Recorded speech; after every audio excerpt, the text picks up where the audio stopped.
Chapitre 5, un gros morceau. Faire du projet professionnel un atout. C'est un gros chapitre du livre parce que je sais que le projet pro est souvent pour vous un motif d'inquiétude, que vous soyez en prépa HEC ou en CAGN, puisque vous passez les mêmes oraux des écoles de commerce.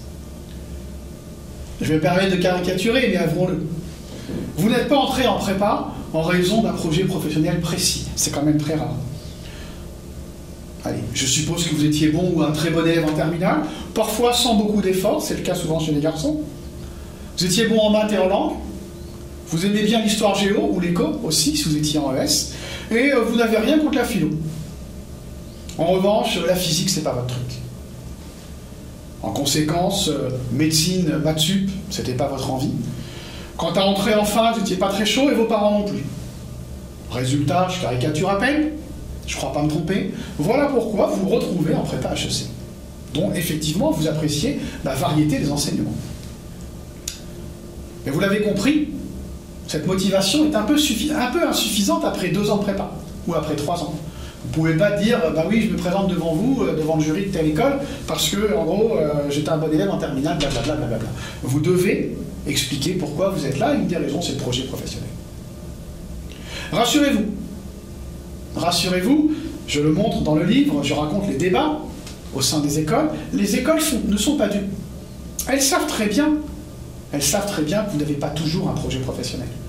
Et d'ailleurs, elles se demandent ouvertement si elles doivent vous interroger à ce sujet.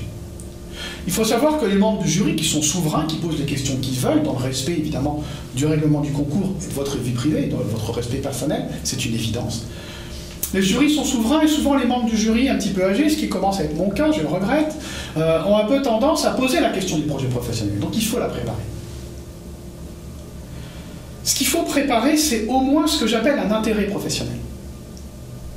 Une école, l'école du top 6, a une citation que j'aime beaucoup et qui dit ça, ou qui dit ceci en bon français. L'absence d'un projet n'est pas rédhibitoire, mais au moins un intérêt pour un secteur ou un métier. Le jury ne s'acharnera pas. Mon but, c'est pas que le jury ne s'acharne pas. Avec mon livre, mon but, c'est que vous ayez les meilleures notes.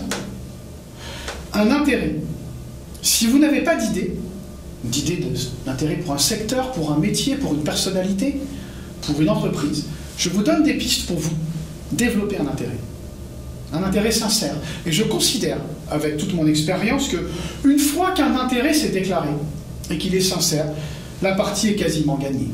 Dans Majorez vos entretiens, je vais vous montrer comment cet intérêt, vous allez le faire grandir, vous allez le crédibiliser, l'entretenir, et en faire une belle bête. Mais une belle bête qui est à vous et en laquelle vous croyez.